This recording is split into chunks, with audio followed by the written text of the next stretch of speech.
नमस्कार दोस्तों, NCERT solution कक्षा 10वीं के विज्ञान के मोस्ट IMP क्वेश्चन हमने लिए हैं। 100 क्वेश्चन लिए हैं। इनमें से अवश्य फंसेंगे IMP क्वेश्चन हैं। आपको इसकी पूरी जानकारी ध्यान से देखिए और समझिएगा। तो हमारा पहला क्वेश्चन है, निम्न रासायनिक समीकरण को संतुलित कीजिए। देखिए, आपको रासायनिक समीकरण संतुलित करते बनना चाहिए और रासायनिक समीकरण विज्ञान में आपको लिखना अनिवार्य रहता है। आवश्यकता अनुसार आपको समीकरण देना है। यदि आप समीकरण दे दिए तो जैसे गणित में आवश्यकता अनुसार हम फिगर बनाते हैं, उसी तरह विज्ञान में रासायनिक समीकरण का महत्व है। तो देखिए, पहला समीकरण है नाइट्रिक अम्ल और ये बुझा हुआ चूने का सूत्र है कैल्शियम हाइड्रोक्साइड। दोनों आपस में क्रिया कर रहे हैं तो क्या बन रहा है, कैल्शियम नाइट्रेट और जल बन रहा है। इस समीकरण संतुलित करना है आपको। तो मैं यहाँ इसको बता देता हूँ। ऐसे में सिर्फ क्वेश्चन बताऊँगा, आपको आंसर याद करना है। 100 क्वेश्चन लिया हूँ मैं इसमें। तो देखिए, हमको इसको संतुलित समीकरण करना है। तो ये देखिए, नाइट्रेट के 2 अणु हैं। तो नाइट्रेट के हमको 2 अणु लाने के लिए हमको यहाँ 2 का गुणा करना पड़ेगा। ये 2 का गुणा कर दिए तो देखिए हाइड्रोजन की मात्रा कितनी होगी, 2 और 2 4। ये इस साइड की जो राशि है वो अभिकारक कहलाती हैं और ये उत्पाद कहलाता है। आपने संयोजन अभिक्रिया में पढ़ेंगे पहले अध्याय में। संयोजन अभिक्रिया, वियोजन अभिक्रिया, द्विस्थापन अभिक्रिया, ये सभी के समीकरण बनना चाहिए। 2 अभिकारक आपस में संयोग करके और एकल उत्पाद का निर्माण करते हैं तो ऐसी अभिक्रिया क्या कहलाती है, संयोजन अभिक्रिया।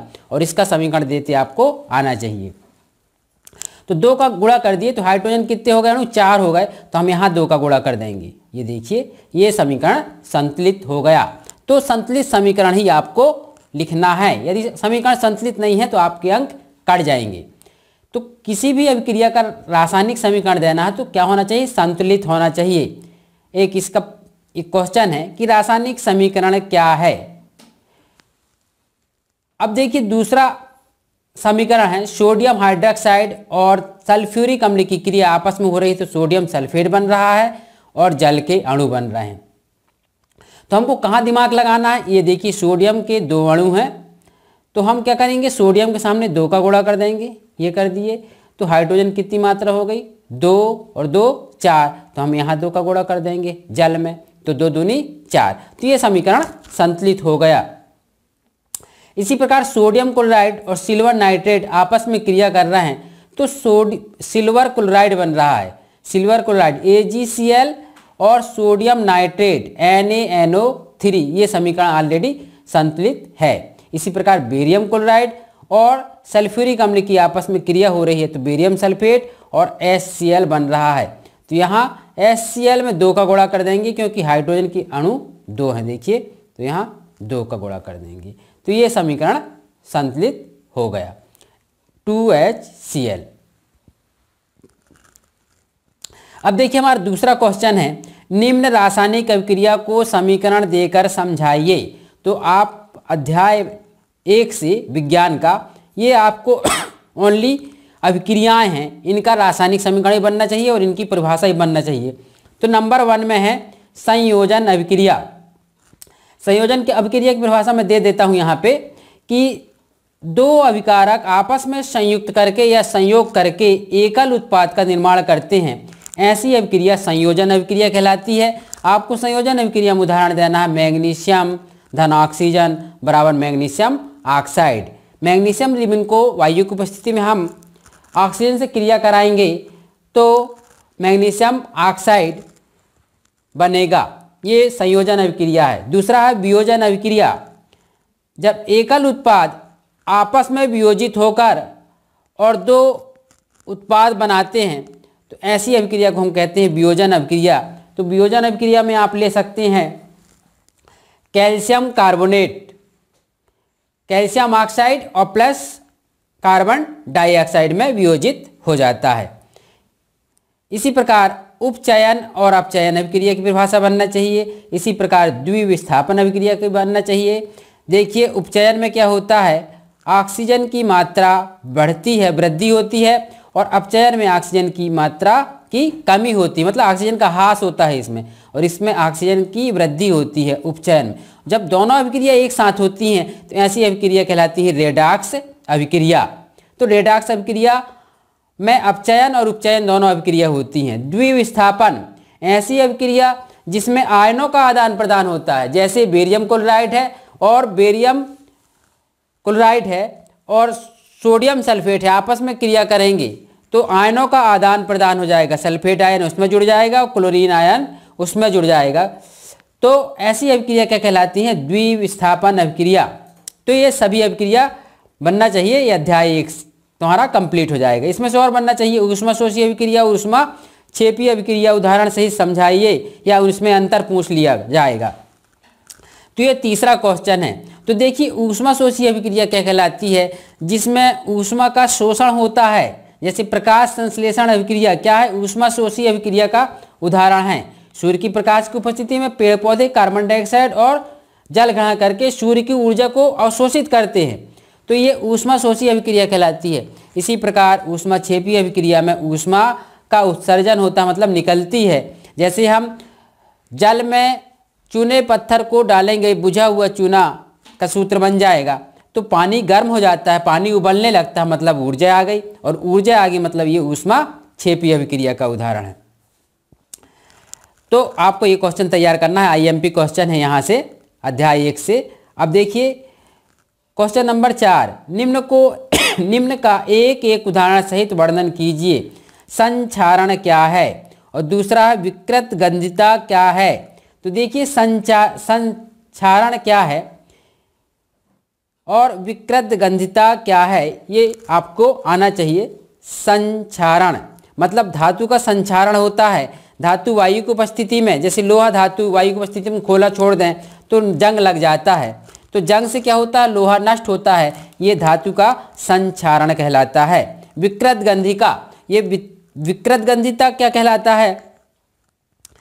कि हम कोई पदार्थ को यदि खुला छोड़ दें तो कुछ देर बाद वो क्या होता है? उसका उपचयन हो जाता है, उपचयन अभिक्रिया हो जाती है, रासायनिक अभिक्रिया उपचयन। तो वो पदार्थ खराब हो जाता है और दूसरी गंध आने लगती है, तो ऐसे पदार्थ क्या हो जाता है? विकृत गंधिता कहलाते हैं। जैसे हम चिप्स को एक पैक करके रखते हैं तो उसमें से ऑक्सीजन हटा के और हम कौन सी गैस डाल देते हैं? नाइट्रोजन गैस डाल देते हैं, तो इससे पदार्थ सुरक्षित हो जाता है। तो आपको विकृत गंधिता आपको समझ में आ गया होगा कि पदार्थ क्या होता है? खराब हो जाता है। उपचयन अभिक्रिया होती है, उसमें ऑक्सीजन की वृद्धि होती है उपचयन में, और अपचयन में ऑक्सीजन का ह्रास होता है। इसके बाद हम लेते हैं क्वेश्चन नंबर 5। तो क्वेश्चन नंबर 5 है, निम्न अभिक्रिया में उपचयन और अपचयन पदार्थों के नाम लिखिए। तो देखिए यहाँ पे जिंक ऑक्साइड कार्बन से क्रिया करके जिंक अपचयित हो जाता है, ऑक्सीजन का ह्रास हो रहा है, और कार्बन में ऑक्सीजन की वृद्धि हो रही है। ये मतलब कार्बन में उपचयन अभिक्रिया लागू हो रही है और जिंक ऑक्साइड में ऑक्सीजन का ह्रास हो रहा, मतलब अपचयन अभिक्रिया हो रही है इसमें। तो अपचयन और उपचयन जब एक साथ होती है तो ऐसी अभिक्रिया कहलाती है। ये रेडॉक्स अभिक्रिया के उदाहरण दिए गए हैं।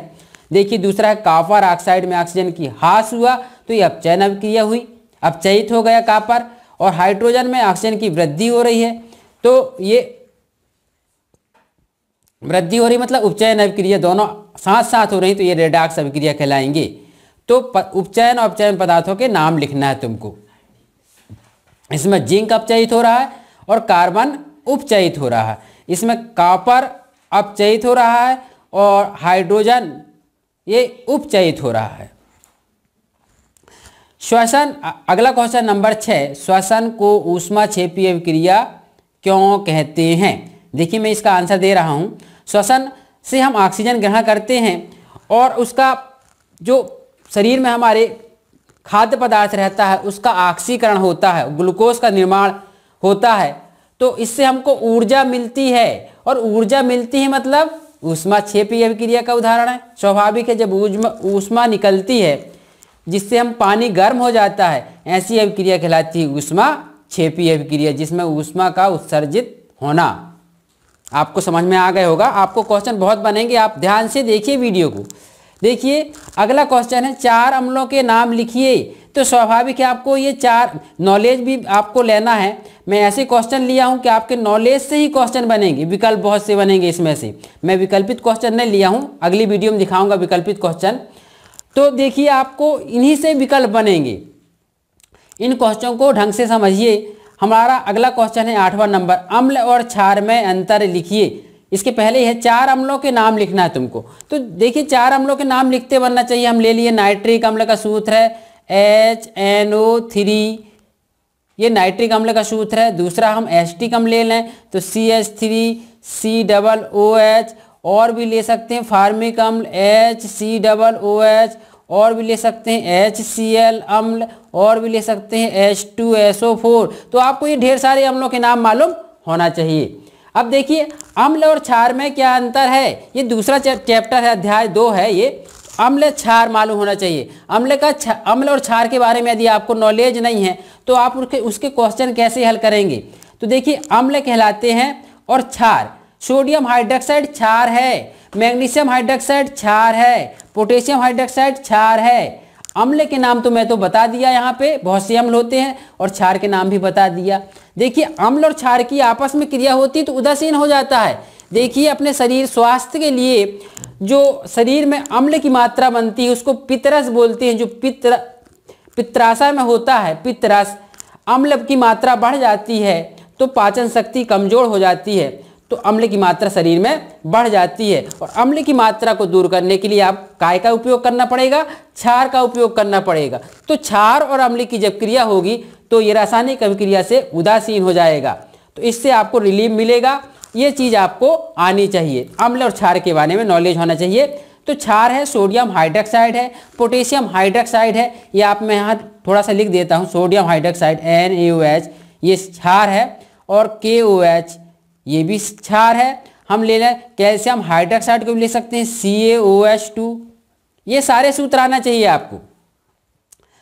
अगला क्वेश्चन मोस्ट IMP है, ये देखिए विरंजक चूर्ण कैसे बनाया जाता है। जब विरंजक चूर्ण कैसे बनाया जाता है, अगला क्वेश्चन है। तो सबसे पहले विरंजक चूर्ण का सूत्र आना चाहिए, आप ये पूछ लिया जाता है। अगले क्वेश्चन में है ये कि विरंजक चूर्ण का सूत्र एवं रासायनिक नाम लिखिए।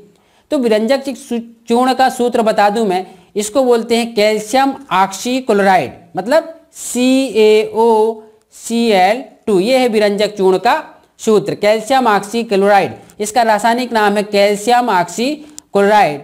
और सूत्र और रासायनिक नाम, सूत्र मैंने लिख दिया और रासायनिक नाम भी बता दिया इसका, कैल्शियम ऑक्सीक्लोराइड। विरंजक चूर्ण कैसे बनाया जाता है, बुझे हुए चूने पर जब क्लोरीन की क्रिया होती है तो विरंजक चूर्ण बनता है। बुझे हुए चूने का सूत्र आपको मालूम होना चाहिए। बुझे हुए चूने का सूत्र ये लिखा देखिए कैल्शियम हाइड्रोक्साइड, यही बुझा हुआ चूना है। आपको चूना पत्थर का सूत्र मालूम होना चाहिए कैल्शियम कार्बोनेट। इसी प्रकार अनबुझा चूना का सूत्र मालूम होना चाहिए, जो बुझा ना हो उसको बोलते हैं कैल्शियम ऑक्साइड। ये सारी जानकारी आपको नॉलेज में रहना चाहिए, तभी विज्ञान में आप 100 में 100 अंक ले सकते हैं। अगला क्वेश्चन है बेकिंग सोडा किसे कहते हैं। तो देखिए बेकिंग सोडा खाने के सोडा को बोलते हैं बेकिंग सोडा। इसका मैं सूत्र लिखता हूं यहाँ पे, रासायनिक नाम और सूत्र लिखना है बेकिंग सोडा का। तो सोडियम बाइकार्बोनेट रासायनिक नाम होगा इसका, सोडियम बाइकार्बोनेट। यहाँ पे लिखते हैं हम सोडियम बाइकार्बोनेट, सोडियम बाइकार्बोनेट। इसका रासायनिक सूत्र है NaHCO3। ये हो गया तुम्हारा बेकिंग सोडा का सूत्र। इसके उपयोग भी आना चाहिए। बेकिंग सोडा का उपयोग केक बनाने में किया जाता है, जलेबी बनाने में किया जाता है, रसगुल्ले बनाने में किया जाता है। तो आपको ये आना चाहिए। देखिए आप ये क्वेश्चन बहुत आसान है यदि आपको समझ में आ गया तो। इसी प्रकार अगला क्वेश्चन है धावन सोडा का सूत्र और रासायनिक नाम लिखना है। तो देखिए धावन सोडा का सूत्र इसी से रिलेटिव है, सोडियम कार्बोनेट Na2CO3। ये धावन सोडा का सूत्र है और इसका रासायनिक नाम क्या है, रासायनिक नाम वही सोडियम कार्बोनेट। हम यहाँ लिख सकते हैं सोडियम कार्बोनेट। यदि आपको ये क्वेश्चन आते हैं तो बहुत अच्छा, धन्यवाद। और यदि आपको नहीं आते हैं तो आप समझिए ये सब चीज़ सरल हैं, आपको सूत्र आने चाहिए। विज्ञान पढ़ने के लिए आपका सूत्रों का भंडार होना चाहिए, इंग्लिश पढ़ने के लिए आपको शब्द भंडार होना चाहिए, तब इंग्लिश बनती है। इसी प्रकार विज्ञान को पढ़ने के लिए, अच्छे अंक लेने के लिए आपको सूत्र का नॉलेज होना चाहिए। जैसे अध्याय 4 में कार्बनिक रसायन है, तो देखिए कार्बनिक रसायन के बारे में भी आपको अच्छी तरह से आना चाहिए, आगे काम आएगा। 11वीं 12वीं में भी आपको फिजिक्स केमिस्ट्री पढ़ेंगे तो कार्बनिक रसायन का उपयोग होगा। रासायनिक नाम ये होगा धावन सोडा। धावन सोडा का उपयोग आप बता सकते हैं, कपड़े धोने के काम में आता है धावन सोडा का, साबुन के निर्माण में भी होता है इसका, धावन सोडा का निर्माण। इसके आगे क्वेश्चन है 13 नंबर, प्लास्टर ऑफ पेरिस बनाने की विधि एवं रासायनिक समीकरण दीजिए। बहुत आईएमपी क्वेश्चन, आप इसको पॉइंट में रख लीजिए कि ये प्लास्टर ऑफ पेरिस बनाने की विधि का रासायनिक समीकरण देना है आपको। तो देखिए मैं आपको बता रहा हूँ प्लास्टर ऑफ पेरिस कैसे बनाया जाता है। जिप्सम को 100 सेंटीग्रेड पर गर्म करने से प्लास्टर ऑफ पेरिस बनता है। फिर से सुनिए, जिप्सम को 100 सेंटीग्रेड पर गर्म करने से प्लास्टर ऑफ पेरिस बनता है। तो प्लास्टर ऑफ पेरिस का रासायनिक समीकरण देना है, तो देखिए आपको जिप्सम का सूत्र आना चाहिए। जिप्सम का सूत्र है कैल्शियम सल्फेट के में जल के 2 अणु CaSO4 2H2O, ये जिप्सम का सूत्र है। इसको हम गर्म करेंगे 100 सेंटीग्रेड पर, तो क्या बनेगा plaster of Paris CaSO4 half H2O मतलब जल का आधा अणु प्लस 1.5 अणु किसके रहते हैं, जल के निकल जाएंगे, तो क्या बन जाएगा प्लास्टर ऑफ पेरिस। तो प्लास्टर ऑफ पेरिस के उपयोग बनना चाहिए, ये आप खुद बता सकते हैं। प्लास्टर ऑफ पेरिस का मतलब है प्लास्टर बांधने के काम। जब शरीर की हड्डी टूट जाती है तो प्लास्टर बांधने के काम में प्लास्टर ऑफ पेरिस का उपयोग होता है। दूसरा, आजकल आप और बता सकते हैं, घर घर में आजकल POP हो रहा है, घर को सजाया जा रहा है, तो प्लास्टर ऑफ पेरिस का निर्माण कहाँ हो रहा, POP, घर को सजाने में। इस तरह आप इनके उपयोग भी आना चाहिए।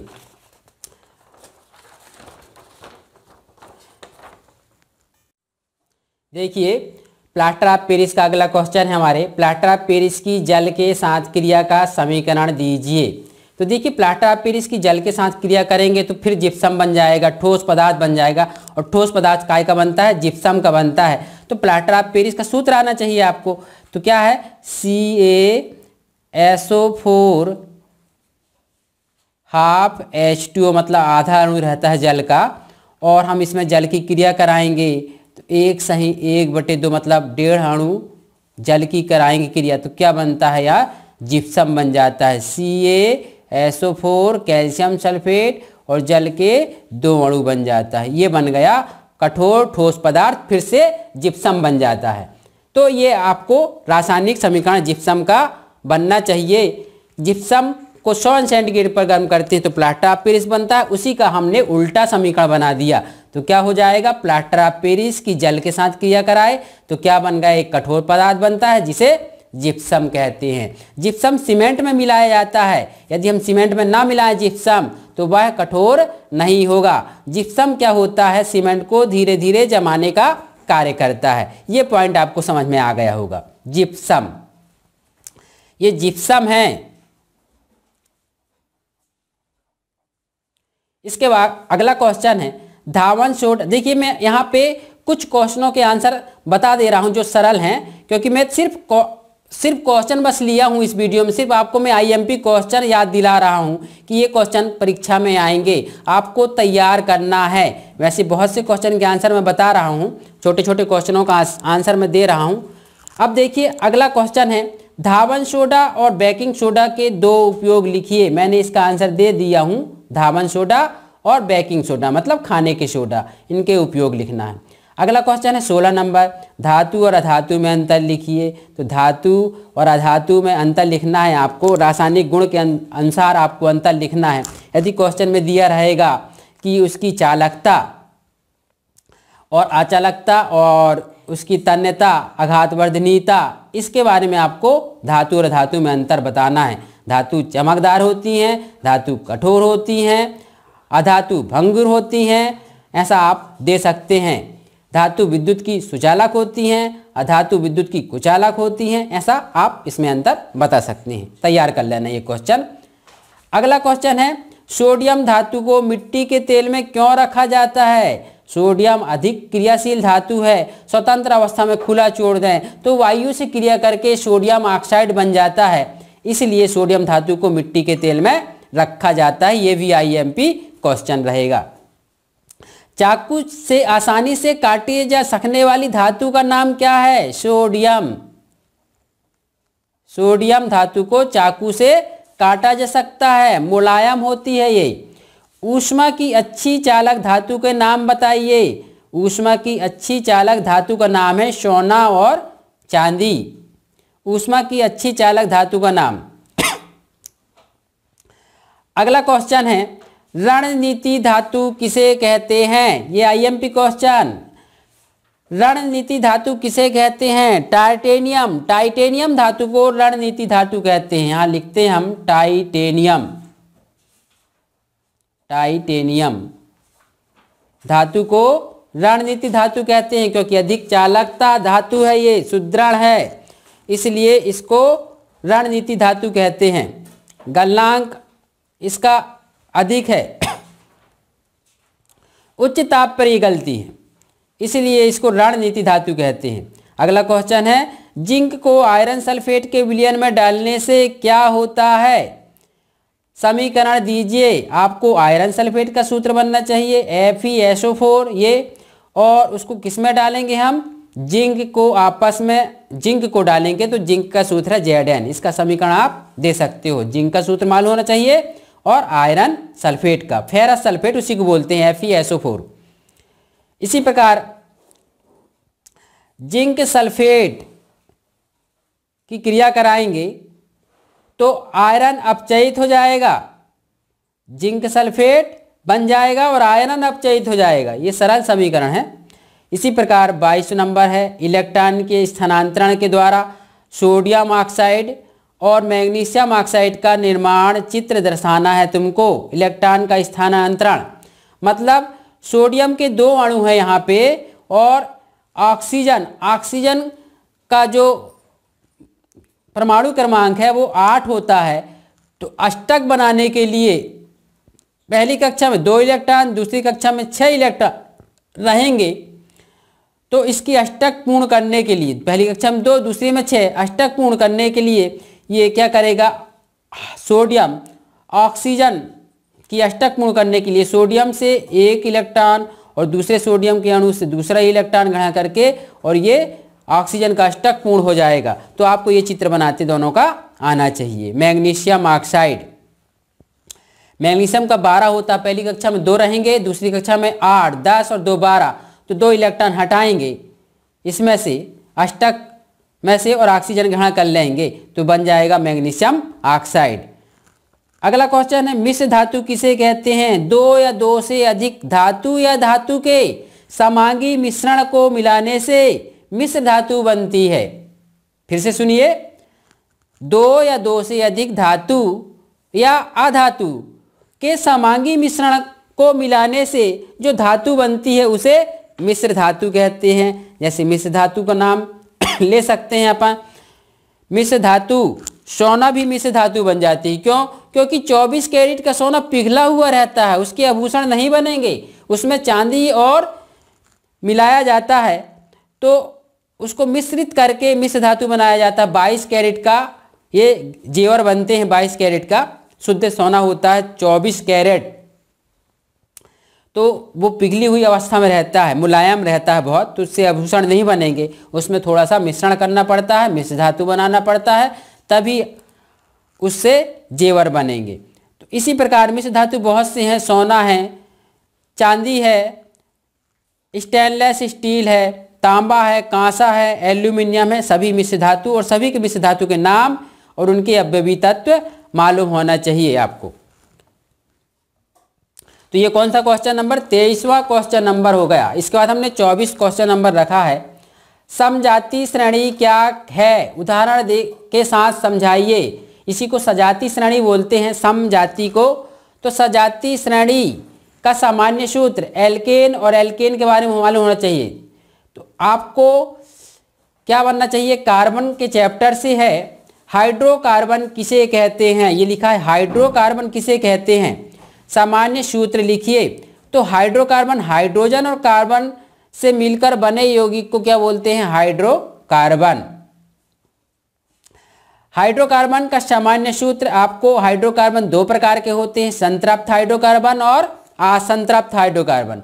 तो ये संतृप्त हाइड्रोकार्बन में एल्केन आता है और एल्केन का सजाती श्रेणी कहलाती है एल्केन की methane, ethane, propane, butane, pentane, hexane, heptane, octane, nonane और डाकेन, ये सजाती श्रेणी के सदस्य हैं। तो सजाती श्रेणी एल्केन का सामान्य सूत्र है CnH2n और +2, इससे बनता है मीथेन CH4, C2H6, C3H8। इस तरह से आपको ये सजाती श्रृंखला के सदस्य हैं, उदाहरण देके समझाना है। इसी प्रकार अगला क्वेश्चन है साबुन और अपमार्जक में अंतर लिखिए।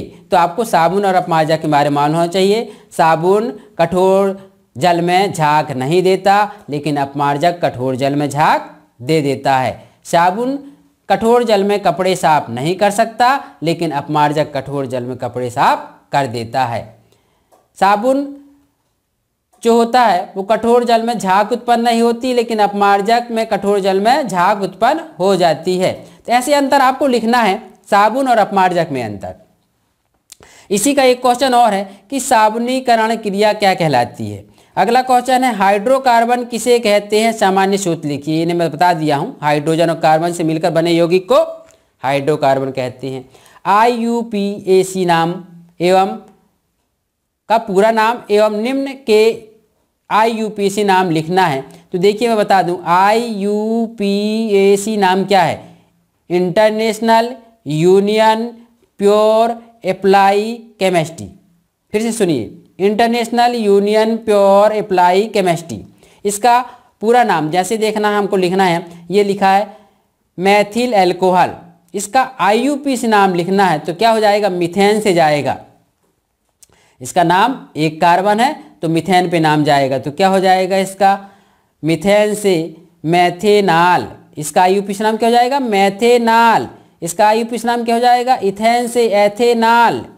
इसका IUPAC नाम क्या हो जाएगा, मैथेनल। मीथेन से बना है और एल्डिहाइड समूह जुड़ा है, इसीलिए नल हो जाएगा। दोनों में डिफरेंस है, देखिए एल्कोहल समूह जुड़ा है तो नाल, और एल्डिहाइड समूह जुड़ा है तो नल बोलते हैं। इसका नाम एथेनल और इसका नाम है मैथेनल। एथेनाल है ये मैथेनाल है और ये है एथेनल। इसी प्रकार इसका नाम देखिए CH3COOH, ये एस्टिक अम्ल का सूत्र है।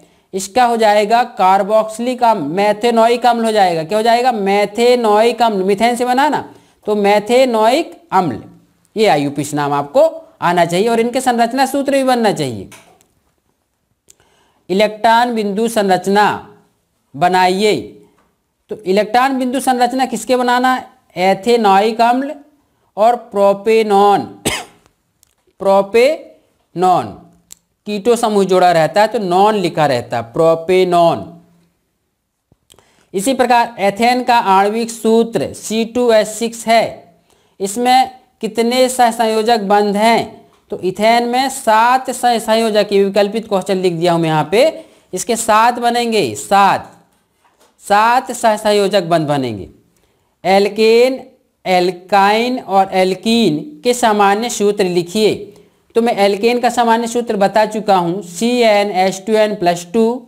इसका सूत्र है एल्काइन का CnH2n-2 और इसका है CnH2n एल्कीन का।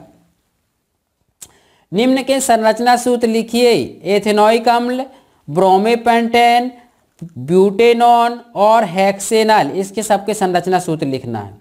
अगला क्वेश्चन है, निम्न अभिक्रिया को उदाहरण सहित समझाइए। साबुनीकरण, ऑक्सीकरण, प्रतिस्थापन और दहन। ये हो गए हमारे 32 क्वेश्चन। 32 के बाद हमने 33वां क्वेश्चन लिया है, जिसमें लिखे हैं हमने IMP है ये, न्यूलैंड का अष्टक नियम क्या है? ये आपसे आना चाहिए। न्यूलैंड का अष्टक नियम क्या है? डॉबेराइनर का त्रिक नियम क्या है? अगला क्वेश्चन है मेंडलीव का आवर्त नियम एवं आधुनिक आवर्त नियम क्या है? ये मेंडलीव की आवर्त सारणी के बारे में बनना चाहिए। क्षैतिज लाइन आवर्त कहलाते हैं और ऊर्ध्वाधर लाइन समूह कहलाते हैं, कॉलम। तो देखिए मेंडलीव का आवर्त नियम क्या है और आधुनिक आवर्त नियम दोनों अलग अलग हैं। ये आधुनिक आवर्त नियम अलग है और ये मेंडलीव का आवर्त नियम अलग है। मेंडलीव के आवर्त नियम तत्वों के रासायनिक और भौतिक गुण उनके परमाणु द्रव्यमानों के आवर्ती फलन होते हैं, और आधुनिक आवर्त नियम में तत्वों के भौतिक और रासायनिक गुण उनके परमाणु क्रमांकों के आवर्ती फलन होते हैं। आपको ये दोनों पॉइंट आ गए तो दोनों नियम बन जाएंगे। अगला क्वेश्चन है जाइलम एवं फ्लोयम के में पदार्थों का वहन में क्या अंतर है? देखिए ये विकल्प में भी पूछ लिया जाता है। जाइलम जड़ में जो जल की मात्रा रहती है, कार्बन डाइऑक्साइड की मात्रा रहती है, तो ये जाइलम जो होता है वो पौधे में उसको जल की मात्रा को ऊपर पहुंचाने का कार्य करता है। इसी प्रकार फ्लोयम पत्तियों में जो खनिज पदार्थ रहते हैं उनको पूरे पौधे में पहुंचाने का काम कौन करता है? फ्लोयम करता है, खनिज पदार्थ जो रहते हैं। तो दोनों की कार्य बनना चाहिए, वाहन परिवहन का काम करते हैं। अगला क्वेश्चन है स्वयंपोषी पोषण तथा विषमपोषी पोषण में क्या अंतर है? इसके अगला क्वेश्चन है पादप में प्रकाशानुवर्तन किस प्रकार होता है? अगला क्वेश्चन है छुई मुई की गति एवं हमारी टांग में होने वाली गति में क्या अंतर है? अगला क्वेश्चन है 40 नंबर, विसरण क्या है? अगरबत्ती की गंध हम तक कैसे पहुंचती है? विसरण द्वारा। अणुओं का वातावरण में फैलना विसरण कहलाता है, सीधी सी बात है ये।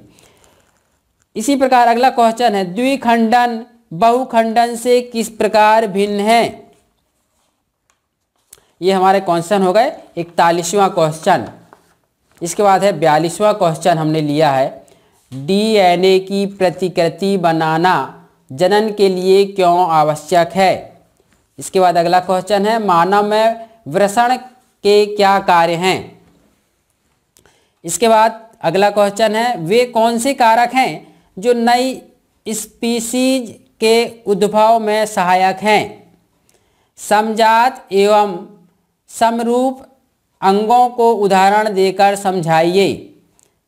प्रकाश के अपवर्तन से आप क्या समझते हैं? ये IMP क्वेश्चन है। देखिए प्रकाश के अपवर्तन से क्या समझते हैं एवं दो नियम बताइए। जब प्रकाश की किरण एक माध्यम से दूसरे माध्यम में गुजरती हैं तो अपने मार्ग से विचलित हो जाती हैं, या तो अभिलंब की ओर झुक जाएंगे या तो अभिलंब से दूर हट जाएंगे। तो प्रकाश का इस तरह मुड़ना प्रकाश का अपवर्तन कहलाता है। और इसके दो नियम भी आना चाहिए, जैसे आपतन के दो नियम उसी प्रकार अपवर्तन के दो नियम। लेंस सूत्र लिखिए, लेंस सूत्र भी आपको आना चाहिए। हीरे का अपवर्तनांक 2.42 है, इस कथन का क्या अभिप्राय है? लेंस क्षमता का मात्रक क्या है? डायोप्टर। लेंस उत्तल लेंस की फोकस दूरी क्या होगी जिसकी वक्रता त्रिज्या 32 सेंटीमीटर है? देखिए यदि वक्रता त्रिज्या फोकस दूरी का दुगना होता है, ये पॉइंट आपको आना चाहिए। हाँ ये क्वेश्चन आएगा अवश्य, या तो सवाल रूप में आ जाएगा 2 अंक का, या ऐसा पूछ लिया जाएगा। उत्तल लेंस की फोकस दूरी क्या होगी जिसकी वक्रता त्रिज्या 32 सेंटीमीटर है? तो फोकस दूरी वक्रता त्रिज्या की आधी होती है और वक्रता त्रिज्या फोकस दूरी की दुगनी होती है। ये पॉइंट आपको आना चाहिए। तो वक्रता त्रिज्या 32 है तो फोकस दूरी क्या हो जाएगी? उसकी आधी मतलब 16 सेंटीमीटर हो जाएगी। किसी लेंस की एक डायोप्टर को परिभाषित कीजिए। लेंस की जो क्षमता है उसका मात्रक है डायोप्टर, इसको परिभाषित करना है आपको। वर्ण विक्षेपण किसे कहते हैं? जब श्वेत प्रकाश को किसी प्रिज्म में से गुजारा जाता है तो अपने 7 रंगों में विभक्त होने की जो घटना है वह कहलाता है वर्ण विक्षेपण। तारे क्यों टिमटिमाते हैं? अपवर्तन के कारण। आपको ये क्वेश्चन ही बनना चाहिए, तारे क्यों टिमटिमाते हैं। इसके बाद हमने अगला क्वेश्चन लिया है, धमनी और शिरा में क्या अंतर है? लिखिए। आक्षी श्वसन और अनाक्षी श्वसन में क्या अंतर है? लिखिए। प्रकाश संश्लेषण क्रिया का रासायनिक समीकरण लिख के समझाइए। देखिए मैं यहाँ पे ये सरल क्वेश्चन जनरल नॉलेज का है, इसको बता रहा हूँ मैं। प्रकाश संश्लेषण अभिक्रिया का रासायनिक समीकरण लिखते बनना चाहिए, और दूसरा श्वसन का रासायनिक समीकरण जस्ट इसका विपरीत होता है, वो भी लिखते आना चाहिए। मैंने अगला क्वेश्चन लिया, हाँ इसके पहले, श्वसन एवं प्रकाश संश्लेषण में क्या अंतर है? देखिए प्रकाश संश्लेषण, जब पेड़ पौधे सूर्य के प्रकाश की उपस्थिति में कार्बन डाइऑक्साइड और जल ग्रहण करते हैं और अपना खाद्य पदार्थ बनाते हैं और ऑक्सीजन गैस छोड़ते हैं, उसी ऑक्सीजन गैस को सभी जीव जंतु और ग्रहण करते हैं। यह निरंतर क्रिया क्या कहलाती है? प्रकाश संश्लेषण अभिक्रिया। और ये प्रकाश संश्लेषण अभिक्रिया कौन सी अभिक्रिया है? ये ऊष्मा शोषी अभिक्रिया, क्योंकि ऊष्मा छेपी और ऊष्मा शोषी से क्वेश्चन आएंगे, आपको आना चाहिए। देखिए चूना जो होता है उसको हम बुझा हुआ नहीं मानते, चूने को हम जब जल में डालते हैं तो कैल्शियम हाइड्रोक्साइड बनता है, तब वो बुझा हुआ चूना कहलाता है कैल्शियम हाइड्रोक्साइड। और पानी गर्म हो जाता है, डालते हैं पानी उबलने लगता है, तो ऐसी अभिक्रिया कहलाती है ऊष्मा छेपी अभिक्रिया।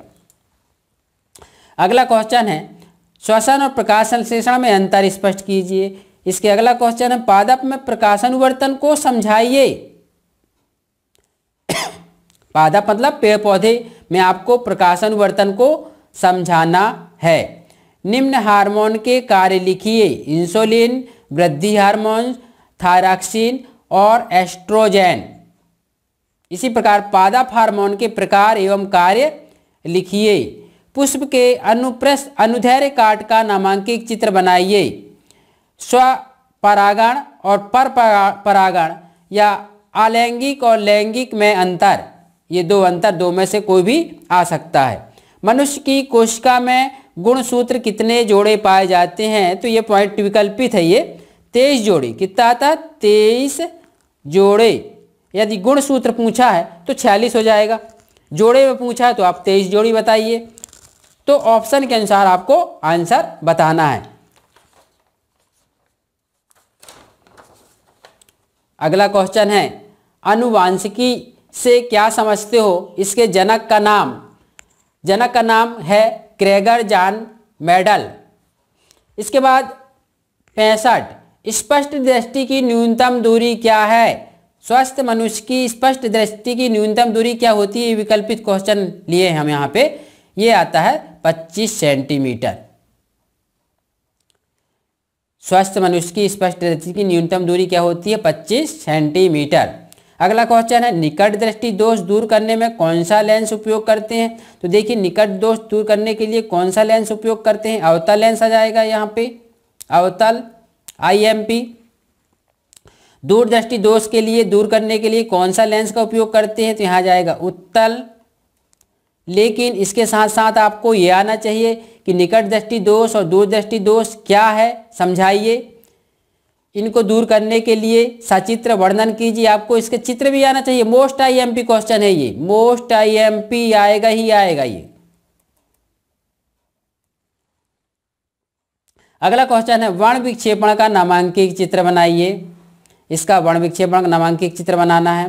निम्न के मात्रक लिखिए। प्रतिरोध का मात्रक क्या होता है? ओम। विद्युत धारा का मात्रक क्या होता है? एम्पियर। विभवांतर का मात्रक क्या होता है? वोल्टामीटर।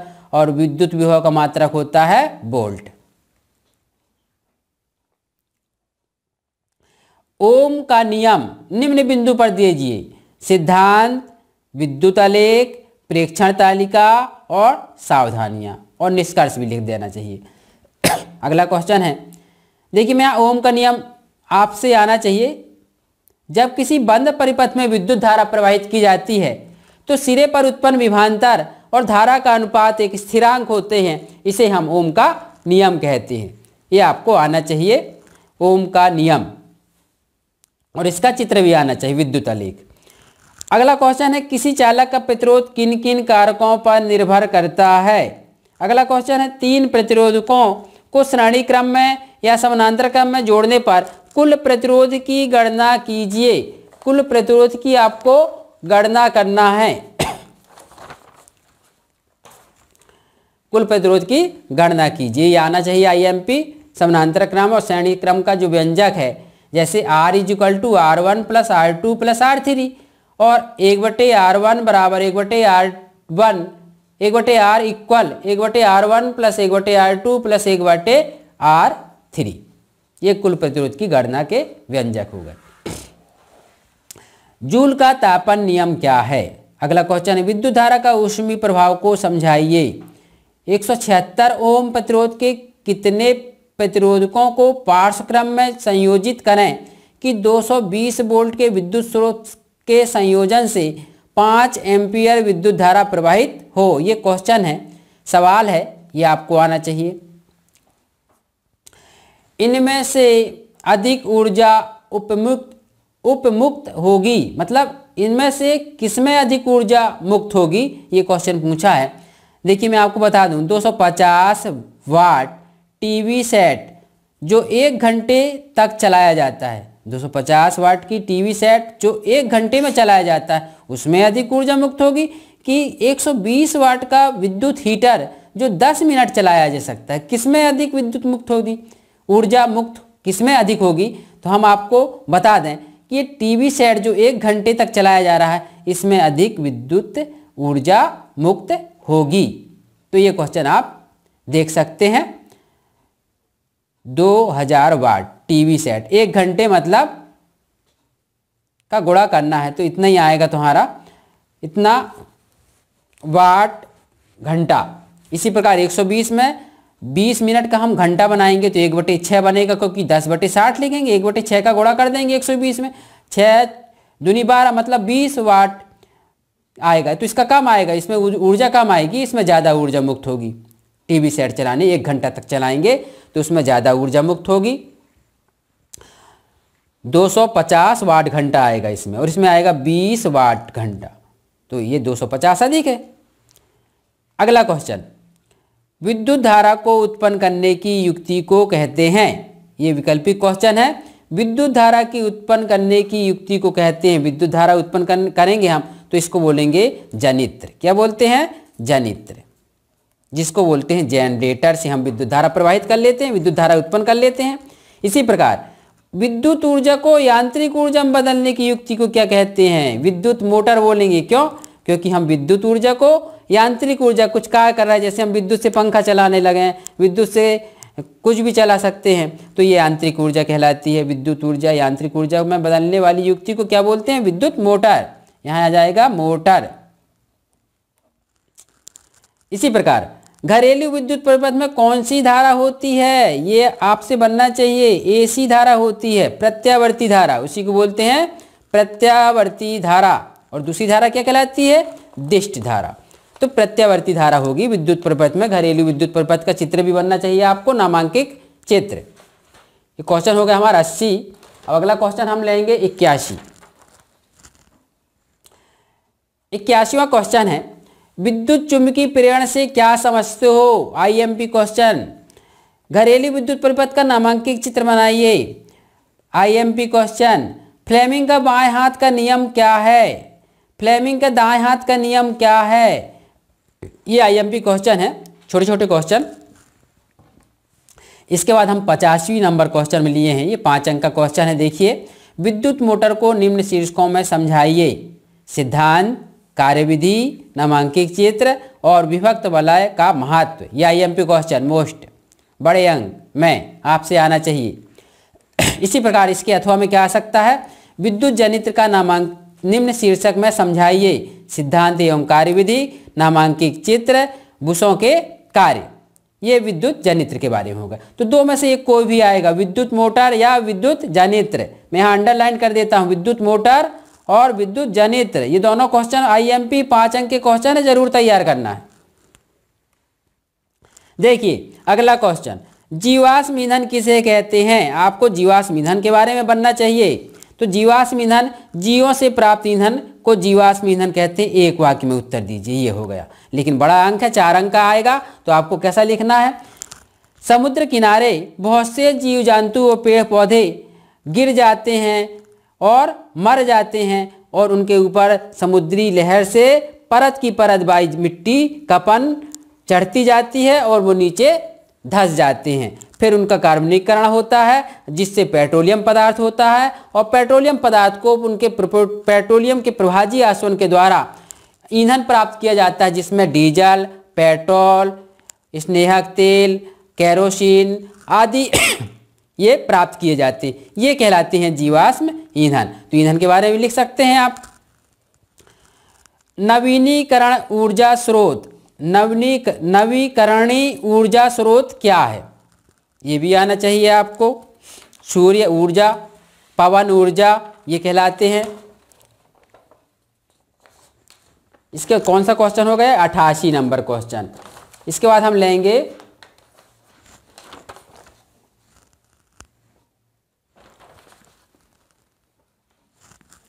अगला क्वेश्चन 89। जीवाश्म ईंधन और नाभिकीय ऊर्जा से होने वाली हानियां लिखिए। जीवाश्म ईंधन और नाभिकीय ऊर्जा से होने वाली हानियां। जीवाश्म ईंधन, इससे क्या होता है, देखिए जीवाश्म ईंधन से हानि बता दे रहा हूं मैं यहाँ पे कि जीवाश्म ईंधन में आते हैं कौन कौन से, ही बताया था, डीजल आता है, पेट्रोल आता है। ये कहाँ चलते हैं, कहाँ उपयोग किए जाते हैं, वाहनों में उपयोग किए जाते हैं। तो वाहन से निकलने वाले धुएं में कार्बन मोनोऑक्साइड, सल्फर डाइऑक्साइड ये विषैली गैस होती है। सबसे विषैली कहलाती कार्बन मोनोऑक्साइड, इसका सूत्र है CO। सल्फर डाइऑक्साइड विषैली गैस जो हमारे आँख के लिए, स्वास्थ्य के लिए हानिकारक है। इसी प्रकार नाभिकीय ऊर्जा से जो किरण आती है उसे कैंसर का रोग होता है।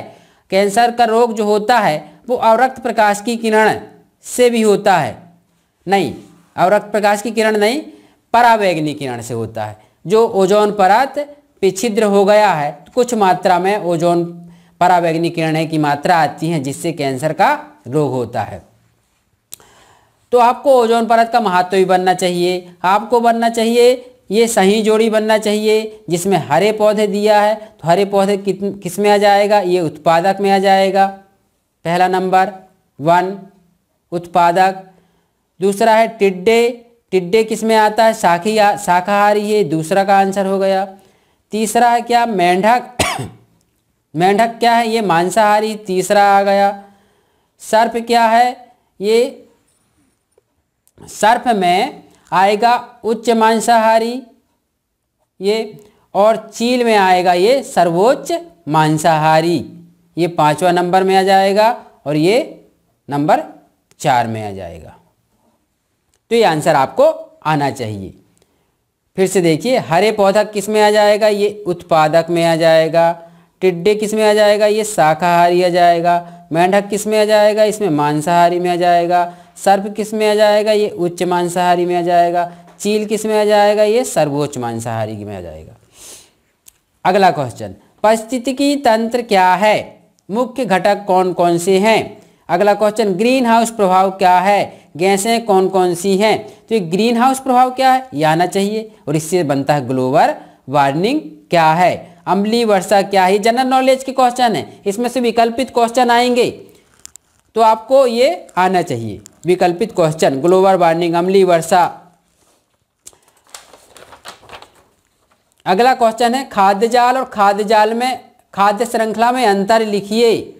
अब घटक क्या होते हैं नॉलेज के अनुसार, आपसे क्या आना चाहिए, रेन वाटर हार्वेस्टिंग किसे कहते हैं या वाटर हार्वेस्टिंग किसे कहते हैं।